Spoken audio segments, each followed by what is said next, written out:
HSC ICT one shot MCQ এর আজকের পর্বে সবাইকে স্বাগত জানাচ্ছি। আজকে আমরা 3-4টা গুরুত্বপূর্ণ টপিক আলোচনা করব। প্রথমে হচ্ছে এখানে বলা হয়েছে উদ্দীপকটি পড়ো এবং 296 ও 297 প্রশ্নের উত্তর দাও। বাবু এক বিশেষ ব্যবস্থাপনায় ঘরে বসেই ড্রাইভিং প্রশিক্ষণ নিচ্ছে।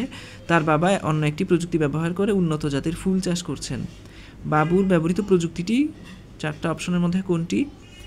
বাবুর ব্যবহৃত প্রযুক্তিটি হলো ভার্চুয়াল রিয়েলিটি। এখানে যেটা বলা হয়েছে, ব্যাখ্যা যেটা বলা হয়েছে সেটা হলো ভার্চুয়াল রিয়েলিটি হলো হার্ডওয়্যার ও সফটওয়্যারের মাধ্যমে তৈরিকৃত এমন এক ধরনের কৃত্রিম পরিবেশ যার ব্যবহারকারীদের কাছে উপস্থাপন করা হলে এটিকে বাস্তব পরিবেশ বলে মনে হয়। 297 নাম্বার প্রশ্ন, বাবার ব্যবহৃত প্রযুক্তিটির সীমাবদ্ধতা কি কি? এটা হচ্ছে একটা বহুপদী সমাপ্তি সূচক প্রশ্ন।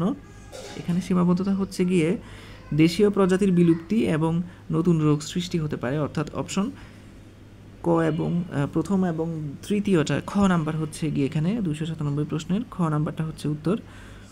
তাহলে এখানে দুইটা প্রযুক্তির কথা আমরা দেখলাম। প্রথমটা হচ্ছে ভার্চুয়াল রিয়েলিটি এবং পরে যেটা সেই ব্যবহৃত প্রযুক্তিটার হচ্ছে গিয়ে দেশীয় প্রজাতির বিলুপ্তি এবং নতুন রোগ সৃষ্টি হতে পারে। এরপর আরেকটা উদ্দীপক পড়ি।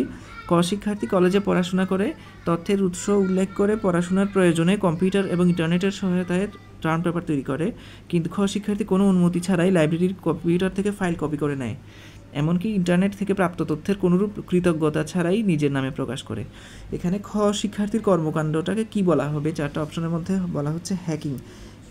আর ব্যাখ্যা এখানে দেওয়া হয়েছে কোনো কম্পিউটার সিস্টেম নেটওয়ার্ক ডেটার উপর অনুমোদন ছাড়া যে অধিকার লাভ করার উপায় সেটা হচ্ছে হ্যাকিং। তো আজকে আমরা এই 3টা প্রশ্ন আলোচনা করলাম।